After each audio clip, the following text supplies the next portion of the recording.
Hello students, स्वागत है आप सभी का फिर से एक नए वीडियो में। आज हम पढ़ने वाले हैं थेल्स प्रमेय 6.1। त्रिभुज का है थेल्स प्रमेय 6.1 का, प्रमेय 6.1 है। इसमें पढ़ना चाहे आप प्रमेय 6.1 बोलिए या थेल्स प्रमेय बोलिए, बात देगी। इसमें दिया है यदि किसी त्रिभुज की एक भुजा के समांतर अन्य दो भुजाओं को भिन्न भिन्न बिंदु पर प्रतिच्छेद करने के लिए एक रेखा खींची जाए तो ये अन्य दो भुजाएं एक ही अनुपात में विभाजित हो जाएंगे। ठीक है, इसका मतलब ये है कि एक त्रिभुज है जिसका नाम है ABC। ठीक है, अब कह रहा है एक रेखा खींचिए जो क्या हो, BC के पैरेलल हो, मतलब समांतर हो। तो मतलब त्रिभुज में एक ऐसी रेखा खींचना है जो BC क्या हो, समांतर हो और दो भिन्न भिन्न बिंदु पर काट रहा हो, मतलब इस बिंदु पर काटे और इस बिंदु पर काटे। काटने के बाद क्या हो जाए, करने के लिए एक रेखा खींची जाए तो अन्य भुजाएं एक ही अनुपात में विभाजित हो जाती हैं। मतलब जो ये भुजा A और B भुजा है और A और C भुजा है, ठीक है, ये जो प्रतिच्छेद कर दिए बिंदु, प्रतिच्छेद करने के बाद मान लीजिए मैंने इसका नाम रख दिया D और इसका नाम रख दिया N। ठीक है, इन पॉइंट का नाम रख दिया D और N। ये इसका जो AB है, इनका जो भुजा है AB, इसका A और D का और D और B का जो रेशियो होगा, अनुपात, इसका रेशियो बराबर होगा AC के भुजा के रेशियो के, है ना। तो बोल रहा है कि खींची गई दो भुजाएं एक ही अनुपात में विभाजित हो जाती हैं। ये पैरेलल अगर BC के समांतर खींचा जाएगा तो ये क्या हो जाएगा, जो AD भुजा है और DB की रेशियो बराबर हो जाएंगे AN के रेशियो बटे NC के रेशियो के बराबर हो जाएंगे।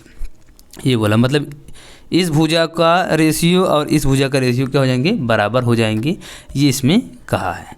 तो चलिए लिखते हैं क्या क्या जो दिया है उसको पहले हम लोग लिखेंगे। ठीक है, तो लिखेंगे जो दिया है, लिखेंगे त्रिभुज ABC है, तो त्रिभुज ABC एक त्रिभुज है। ठीक, एक त्रिभुज है, ये हमने लिखा। फिर दूसरा लिखेंगे और ध्यान दीजिए, जो ये अपना है DN।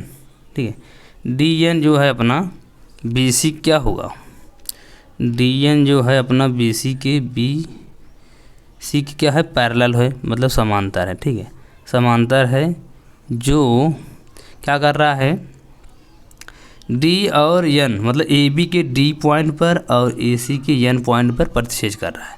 तो लिखेंगे AB के D बिंदु पर तथा AC के N पॉइंट पर, N बिंदु पर प्रतिच्छेद करती है, प्रतिच्छेद करती है या काटती है, आप जो भी लिख लें, करती है। इतना चीज़ हमें क्या करना पड़ेगा, लिखना पड़ेगा, दिया है। ठीक, लिखेंगे सिद्ध क्या करना है, हमें सिद्ध क्या करना है उसको लिखेंगे सिद्ध करना है। क्या सिद्ध करना है, तो ध्यान दीजिए, सिद्ध क्या करना है, जो हमारा ये वाली भुजा AB भुजा जो है और AC के जो भुजा है, जो इनको विभाजित कर रहा है, मतलब AD और BD में विभाजित कर रहा है इनको, और इधर AN और NC में विभाजित कर रहा है, तो इनका अनुपात जो इनका रेशियो होगा उसके बराबर होगा, मतलब AD बटे BD, AD बटे DB। तो लिखेंगे AD बटे में DB,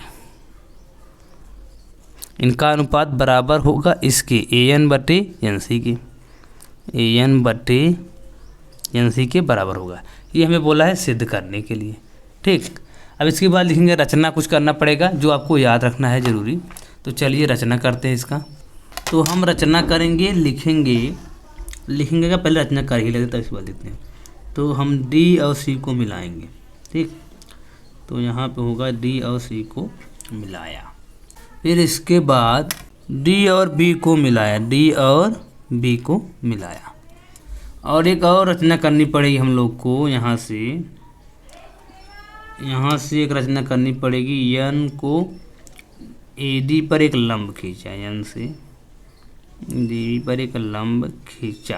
ठीक, और फिर एक और यहाँ पे करना पड़ेगा हम लोग को, यहाँ एक और रचना करनी पड़ेगी कि हमने D से AC पर एक लंब खींचा। ये दो रचनाएं करनी है।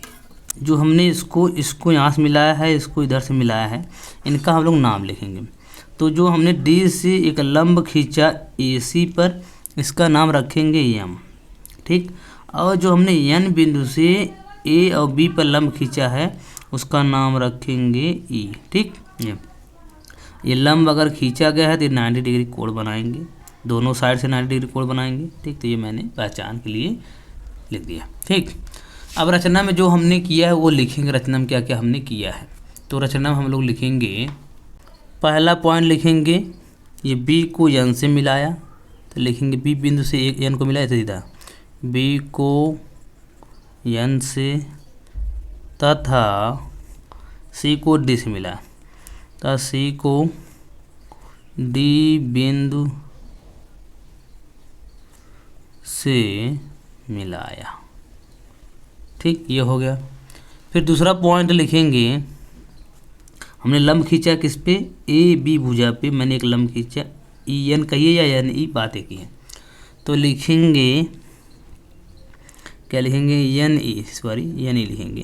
तो लिख लो NE लंब का पहचान इस तरीके से होता है।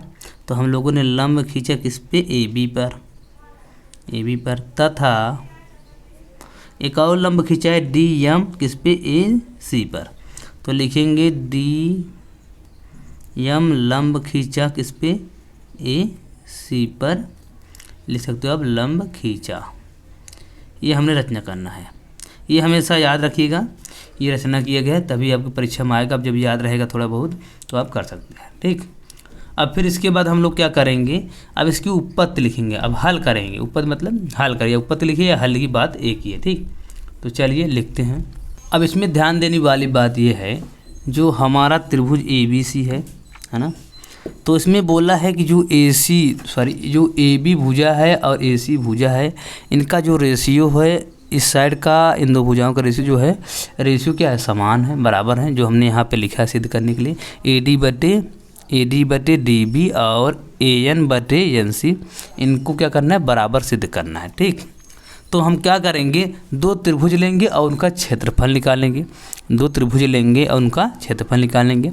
तो सबसे पहले क्या करेंगे, AD किस में आ रहा है भैया, देखिए A और D, मतलब इसमें आ रहा है ADN, ये त्रिभुज लेंगे तो हमारा ADN आ जाएगा, ठीक। इसके बाद D और B किस में आ रहा है, D और B इसमें आ रहा है, मतलब DBN, ये त्रिभुज लेंगे तो हमारा A आ जाएगा।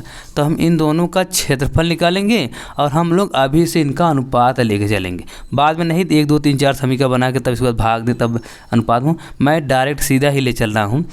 इस त्रिभुज का क्षेत्रफल और इस त्रिभुज का क्षेत्रफल का अनुपात डायरेक्ट लेके चल रहा हूँ। लिखेंगे एरिया ऑफ त्रिभुज ADN में, ठीक, ADN और अनुपात, क्योंकि हमें अनुपात का रेशियो निकालना है तो हम लोग अनुपात लेके चलेंगे। लिखेंगे एरिया ऑफ त्रिभुज DBN में,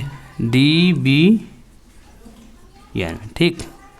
हम जानते हैं किसी भी त्रिभुज का क्षेत्रफल होता है 1/2 गुणे आधार गुणे ऊंचाई होता है ना, आधार गुणे ऊंचाई आप लोग को पता होगा, त्रिभुज क्षेत्रफल आधार गुणे ऊंचाई।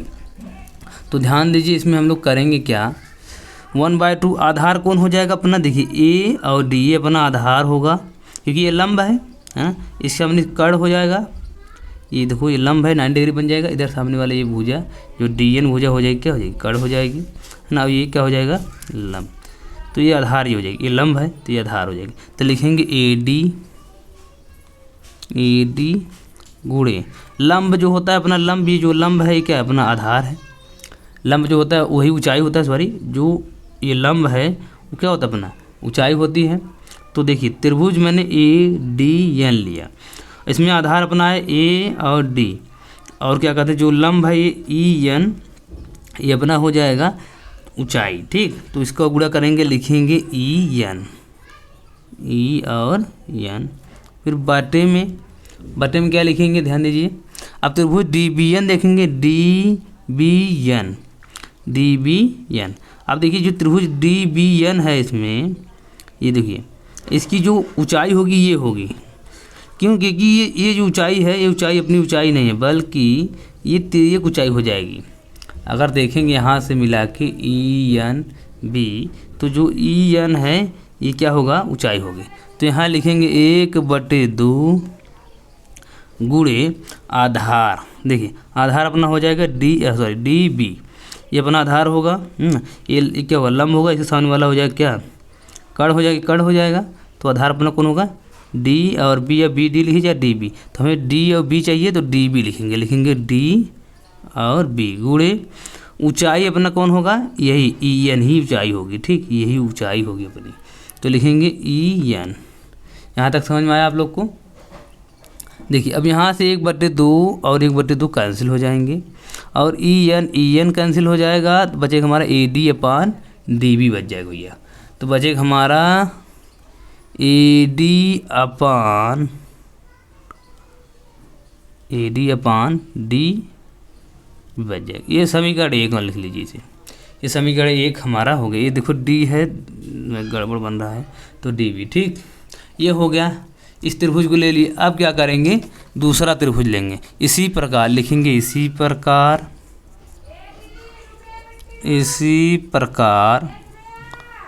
त्रिभुज लिखेंगे। एरिया ऑफ त्रिभुज, देखिए चाहिए ए एन चाहिए और एन सी चाहिए। ए एन कहाँ मिलेगा, हमारा इस साइड मिलेगा ए एन।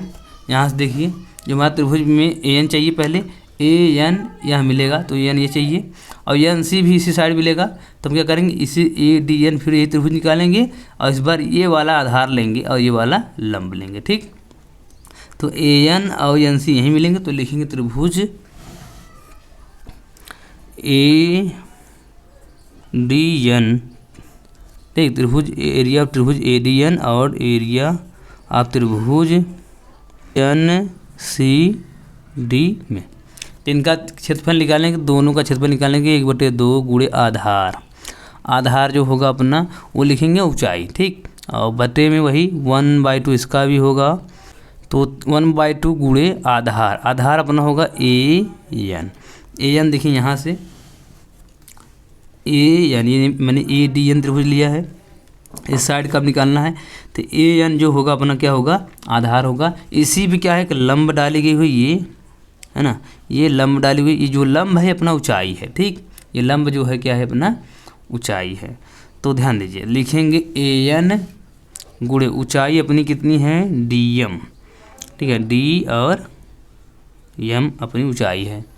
फिर गुणे इसका लिखेंगे आधार। आधार होगा एन सी गुणे, देखिए एन सी आधार कौन सा होगा अपना, देखो ये एन और सी, ये अपना आधार हो जाएगा। एन सी अपना आधार हो जाएगा। और जब इसका ऊंचाई निकालेंगे तो इसका ऊंचाई आएगा ये एन और ई और एन अपना क्या हो जाएगा, ऊंचाई हो जाएगा। ठीक, तो हमारा जो ऊंचाई होगा, हमारा ऊंचाई आ जाएगा डी ई। जो डी ई होगा वो क्या होगा, हमारा ऊंचाई होगा। ठीक, ये डी ई क्या होगा हमारा, सॉरी डी एम, ये डी है, ये एम है, ये एम पॉइंट है, तो हमारा जो ऊंचाई होगा डी और एम होगा। क्यों, क्योंकि जो मैंने एन सी डी त्रिभुज लिया है ना, तो त्रिभुज इस टाइप, देखो किस टाइप बन रहा है, इस टाइप बन रहा है। ऊंचाई सोचोगे आप ये ले लीजिए, नहीं ऊंचाई ये क्लियर नहीं है, ये तिर्यक ऊंचाई है। अगर इसका ऊंचाई निकालोगे तो यही ऊंचाई आएगा।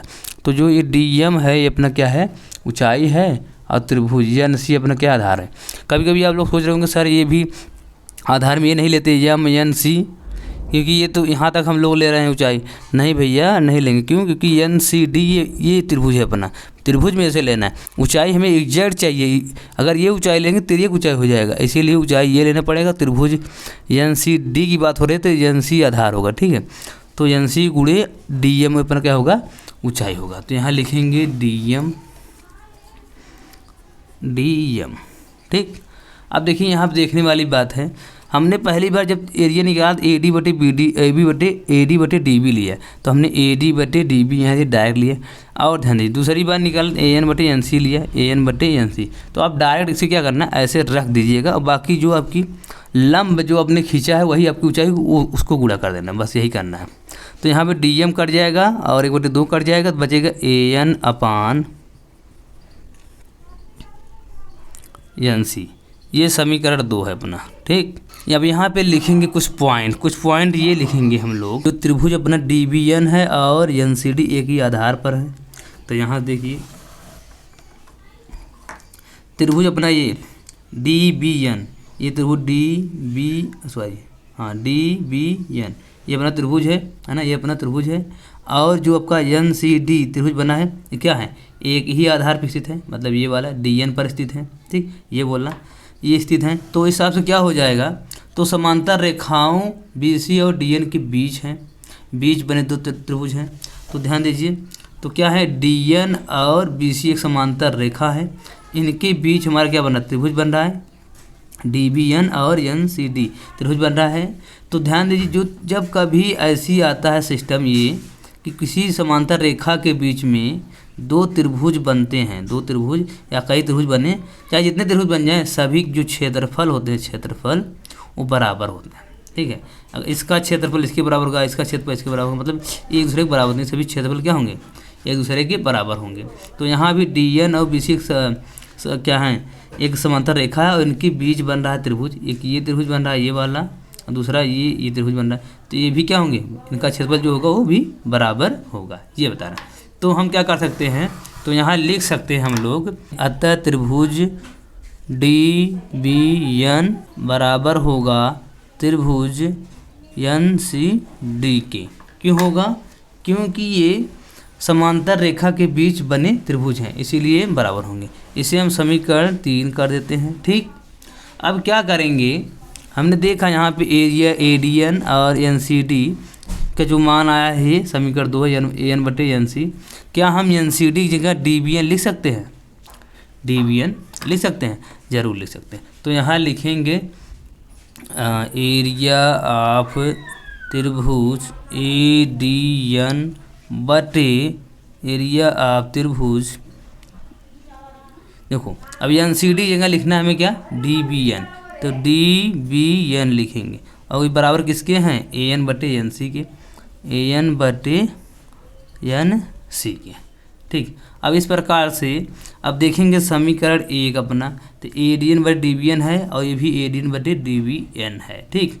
तो यहाँ लिखेंगे अब समीकरण 1 वह इस, और समीकरण 1 देखिए, समीकरण 1 यह है, समीकरण 1 वह समीकरण, इसको समीकरण 4 मान लेते हैं, ठीक। वह 4 से समीकरण 1 वह समीकरण 4 से क्या करेंगे, ये दोनों पार्ट बराबर है इस साइड के, इसमें भी पहला पार्ट ये भी, पहला पार्ट ये बराबर है ADN/DBN, इसमें भी ADN/DBN है, बराबर है। तो हम इसे लिख सकते हैं कि AD/DB, तो लिखेंगे यहाँ AD/DB बराबर है AN/NC के। यही तो हमें सिद्ध करना था, ध्यान दीजिए यहाँ पे AD/DB बराबर है AN/NC के। तो वही मैंने यहाँ पे सिद्ध किया, AD/DB बराबर है AN/NC, यही सिद्ध करना था, ठीक है। यही है आपका थेल्स प्रमेय।